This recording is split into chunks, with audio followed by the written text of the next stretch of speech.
दर्शक बंधु नमस्कार। आगामी 24 घंटा लगी पाणीपाग केमिति रहिबो जणाउछु। ताहासह आगामी 5 दिनर पाणीपाग हालचाल मध्य जणाउछु। आगामी 24 घंटा अर्थात 31 तारिख सकाळ ठारू 1 तारिख सकाळ पर्यंत राज्यर 30 जिल्ला रे वर्षा हेबा नै येलो वार्निंग जारी करा जायछि। सेथिमध्यरु 5टी जिल्ला रे प्रबल वर्षा होई पारे। सेही 5 जिल्ला हेउछि केन्दुझर, मयूरभंज, मालकानगिरी, रायगड़ा, कोरापुट। ଏହି 5 ଜିଲ୍ଲାରେ ହାରାହାରି 7ରୁ 11 ସେଣ୍ଟିମିଟର ପର୍ଯ୍ୟନ୍ତ ବର୍ଷା ହୋଇପାରେ। ବାକି 25 ଜିଲ୍ଲାରେ ହାଲକାରୁ ମଧ୍ୟମ ଧରଣର ବର୍ଷା ହେବ। କେଉଁଠି କେଉଁଠି ପାଗ ମେଘୁଆ ସହ ଅଳ୍ପ ବର୍ଷା ହେବ। ସେପ୍ଟେମ୍ବର ପ୍ରଥମ ସପ୍ତାହରେ ଓଡ଼ିଶାରେ ପ୍ରବଳ ବର୍ଷାର ସମ୍ଭାବନା ରହିଛି।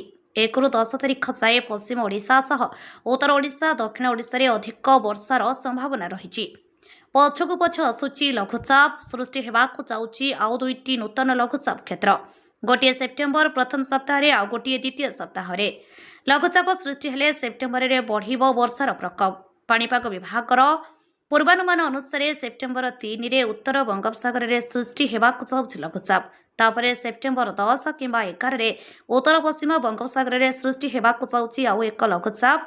सेप्टेम्बर 3 रे उत्तर बंगोपसागर रे सृष्टि हेबाकु जाउथिबा लघुचाप पश्चिम उत्तर पश्चिम दिगरे गति करिबो। ଏହା ଘନୀଭୂତ ହୋଇ 5 ତାରିଖ ବେଳକୁ ଅବପାତ ରୂପ ନେଇପାରେ। ଫଳରେ ସେପ୍ଟେମ୍ବର 1 କିମ୍ବା 2ରୁ ବର୍ଷାର ପ୍ରକୋପ ଆରମ୍ଭ ହେବ। ଆଗାମୀ 3 ଦିନ ପାଇଁ ମତ୍ସ୍ୟଜୀବୀମାନଙ୍କ ଲାଗି ସତର୍କ ସୂଚନା ମଧ୍ୟ ନାହିଁ। ଗତ 24 ଘଣ୍ଟା ମଧ୍ୟରେ ରାଜ୍ୟରେ ପ୍ରବଳ ବର୍ଷା ଅର୍ଥାତ୍ ବଡ଼ ଧରଣର ବର୍ଷା ହୋଇନାହିଁ। କିଛି ଜିଲ୍ଲାରେ ହାଲକାରୁ ମଧ୍ୟମ ଧରଣର ବର୍ଷା କିମ୍ବା ଘଡ଼ଘଡ଼ି ସହିତ ବର୍ଷା ହୋଇଛି। ସେଥିମଧ୍ୟରୁ ସୁନ୍ଦରଗଡ଼ ଜିଲ୍ଲା ରାଜଗାଙ୍ଗପୁରରେ 5 ସେଣ୍ଟିମିଟର, ବାଲେଶ୍ୱର ଜିଲ୍ଲା ଖଇରାରେ 4 ସେଣ୍ଟିମିଟର ବର୍ଷା ହୋଇଥିବା ରେକର୍ଡ କରାଯାଇଛି। गोटे लघुचापर प्रकोप कमिबा बेलकु आउ गोटे लघुचाप आसुछि। एहिभଳି लघुचाप पछकु पछ लागि रहिले ओडिसारे पुणी बन्या स्थिति सृष्टि हेबो। गत लघुचाप वर्षारे सृष्टि होइथिबा बन्या स्थिति सुधुरी आसिबा बेलकु पुणी लघुचाप वर्षार प्रभावरे चलित वर्ष मयूरभंज, केन्दुझर, सुंदरगढ़ जिल्लारे अधिक वर्षा होइथिबा जणा जाइछि। गत लघुचाप वर्षारे भद्रक, बालेश्वर, जाजपुर, कोरापुट, मालकानगिरी जिल्लारे बन्या स्थिति सृष्टि होइथिला। वर्षा लगी रहिबा फଳରେ जनजीवन व्याहत ହେଉଛି। ग्रामांचल गुड़िकरे स्थिति बेहाल होई पड़ुछि। आगामी 5 दिन लगी पाणीपाग विभाग पक्षरु 5टी पृथक पृथक पाणीपाग मैप जारी करा जायछि। सेही मैप अनुसार जणाउछु केउ दिन केउ जिल्ला को की प्रकार वार्निंग जारी करा जायछि। केउ दिन केउ जिल्ला रे वर्षा हेबो। 31 तारिख सकाळ ठारू 1 तारिख सकाळ पर्यंत जारी पाणीपाग सूचना अनुसार राज्यर 30 जिल्ला को येलो वार्निंग जारी करा जायछि। सेथिमध्यरु केन्दुझर, मयूरभंज, मालकानगिरी, कोरापुट, रायगड़ा जिल्ला रे प्रबल वर्षा हेबो। मैप देखंतु एही 5 जिल्ला को बादल चिन्हित करा जायछि। गत लघुचाप वर्षा समय एही जिल्ला गुड़िकरे प्रबल वर्षा होई स्थिति बेहाल होइथिला। पुणी एही जिल्ला गुड़िको प्रबल वर्षा नै वार्निंग जारी करा जायथिबारु स्थिति पुणी बेहाल हेबार संभावना रहिछि। एही सबु जिल्ला गुड़िक पहाड़िया अंचल होइथिबारु बारंबार वर्षा द्वारा रास्ताघाट शोचनीय होई गमनागमन बाधाप्राप्त हेउछि। पथर अतड़ा खसिबा, भूस्खलन हेबा भଳି स्थिति सृष्टि हेउछि। सेहीपरि 1 तारिख सकाळ ठारू 2 तारिख सकाळ पर्यंत जारी पाणीपाग सूचना अनुसार समग्र राज्यर 30टी जाक जिल्ला को येलो वार्निंग जारी करा जायछि। सेथिमध्यरु केन्दुझर, मयूरभंज, सुंदरगढ़, नवरंगपुर, गंजाम, गजपति जिल्ला रे प्रबल वर्षा होई पारे।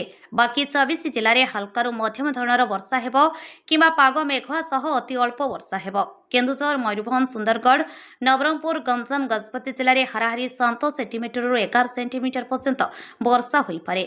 ता सहित बिजुली, घड़घड़ी एवं 30ରୁ 40 किमी बेगरे झटका पवन मध्य होई पारे। सेहीपरि 2 तारिख सकाळ ठारू 3 तारिख सकाळ पर्यंत जारी पाणीपाग सूचना अनुसार समग्र राज्यर 30टी जाक जिल्ला को येलो वार्निंग जारी करा जायछि। सेथिमध्यरु केन्दुझर, मयूरभंज, सुंदरगढ़, गंजाम, कोरापुट, मालकानगिरी जिल्ला रे प्रबल वर्षा होई पारे। बाकी 24 जिल्ला रे हल्कारू मध्यम धरणर वर्षा हेबो किंबा पाग मेघुआ सह अति अल्प वर्षा हेबो। सेहीपरि 3 तारिख सकाळ ठारू 4 तारिख सकाळ पर्यंत जारी पाणीपाग सूचना अनुसार समग्र राज्यर 30टी जाक जिल्ला को येलो वार्निंग जारी करा जायछि। सेथिमध्यरु सुंदरगढ़, नवरंगपुर, गंजाम, नयागढ़ जिल्ला रे प्रबल वर्षा होई पारे। बाकी 26 जिल्ला रे हल्कारू मध्यम धरणर वर्षा हेबो किंबा पाग मेघुआ सह अति अल्प वर्षा हेबो। सुंदरगढ़, नवरंगपुर, गंजाम, नयागढ़ जिल्ला रे हाराहारी 7 सेंटीमीटर 11 सेंटीमीटर पर्यंत वर्षा होई पारे। ତା ସହିତ ବିଜୁଳି ଘଡ଼ଘଡ଼ି ଏବଂ 30ରୁ 40 କିମି ବେଗରେ ଝଟକା ପବନ ମଧ୍ୟ ହୋଇପାରେ।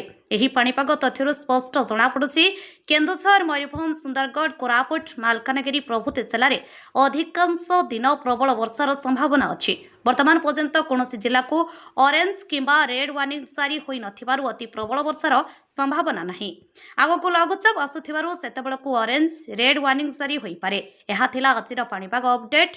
ଆମ ଭିଡ଼ିଓ କେମିତି ଲାଗିଲା କମେଣ୍ଟ କରନ୍ତୁ। ଆପଣଙ୍କ ଜିଲ୍ଲାର ପାଣିପାଗ ସ୍ଥିତି ଜାଣିବାକୁ ଇଚ୍ଛା କରୁଥିଲେ କମେଣ୍ଟରେ ଉଲ୍ଲେଖ କରନ୍ତୁ।